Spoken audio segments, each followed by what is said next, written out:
সবাইকে জুম্মা মোবারক। আজকে জুম্মার দিনে সবাই চায় কম বেশি মানে মহিলারা নামাজ পড়তে জামাতের সাথে, কিন্তু আমাদের বাংলাদেশে মানে কমই আছে মহিলাদের মসজিদ।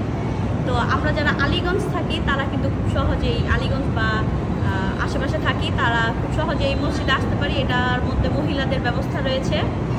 এটা হচ্ছে মানে পোস্ট অফিস থেকে, পোস্ট অফিস এটা কি রেল লাইন এখানে আসার পরেই আসমা সেলিম জামে মসজিদে মহিলাদের জন্য অনেক সুন্দর ব্যবস্থা রয়েছে। এখানে তারাবি নামাজও পড়া হয়, জুম্মা সব 5 ওয়াক্ত নামাজ পড়া হয়, সারা বছরের জন্য এখানে নামাজ পড়া হয়।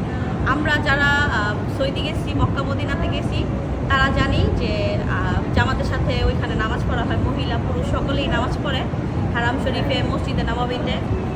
তো চাইলে আপনারা সবাই এখানে আসতে পারেন। ইনশাল্লাহ সামনের শুক্রবার আমরা আবার আসবো। আলহামদুলিল্লাহ, এটা ছিল মদিনা বেবির প্রথম মসজিদে জামাতের সাথে নামাজ আদায় করার অভিজ্ঞতা। ও নিজ হাতে আজকে প্রথম মসজিদে টাকা দিছে, ও অনেক খুশি হয়েছে।